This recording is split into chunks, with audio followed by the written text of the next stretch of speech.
Hello everybody. I chose the Good Friday earthquake of 1964. The reason for me choosing this case study was that I've always been interested in earthquakes, and this happens to be the second largest earthquake in recorded history.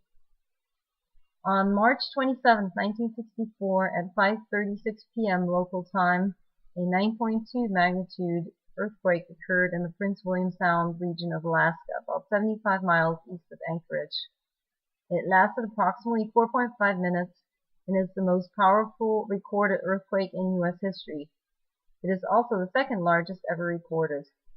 The case study suggests that as governor, the concern should be with a tidal wave hitting highly populated areas on the coast. This would be stage one of the disaster.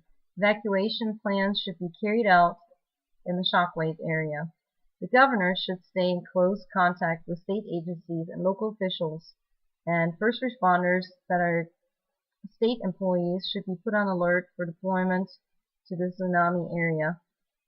Stage 2 of the disaster talks about that more information has come in. The earthquake hit during rush hour traffic. Additionally, many tsunamis hit the coastline and rock slides have been reported.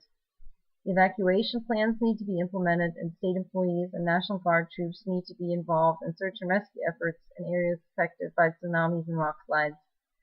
First responders also needed, as medical resources and transportation has to be addressed through state agencies or the National Guard.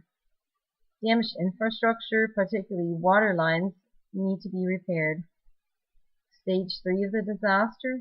Reports come in that two towns, Girdwood and Portage, have been completely destroyed and are underwater due to tsunamis. 9 people are reported to have died from the earthquake and 106 from tsunamis. Several other towns have been completely razed by tsunamis. Fires are being reported caused by burning oil floating in the water. The Canadian Prime Minister informed that Canada also has been affected by the earthquake and by tsunamis. Primary focus needs to be on search and rescue as well as repairing infrastructure. Bodies need to be recovered and temporary housing constructed. Resources not being utilized yet need to be reassigned to the coastal area or to Canada.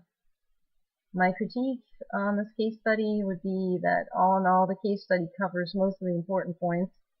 A couple of items I felt though were worth mentioning and weren't, which are the need for air transport via plane or helicopter of supplies, responders, and patients due to the destroyed infrastructure, including roads.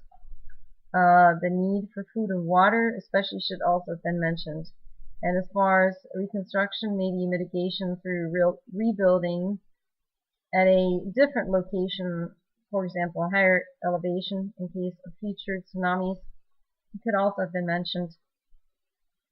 What I learned from this case study is that time of day can have a huge impact on the toll a disaster takes. In this case, the time of day was the reason not more people died. Also interesting was the fact that initially it was not understood how this earthquake occurred, as there were no visible fault lines to explain it. Plate tectonics was a brand new theory, and the USGS scientist George Thacker confirmed the concept by what he found in the field. If you're interested in learning more about the earthquake, I included some links. You can read up on it some more.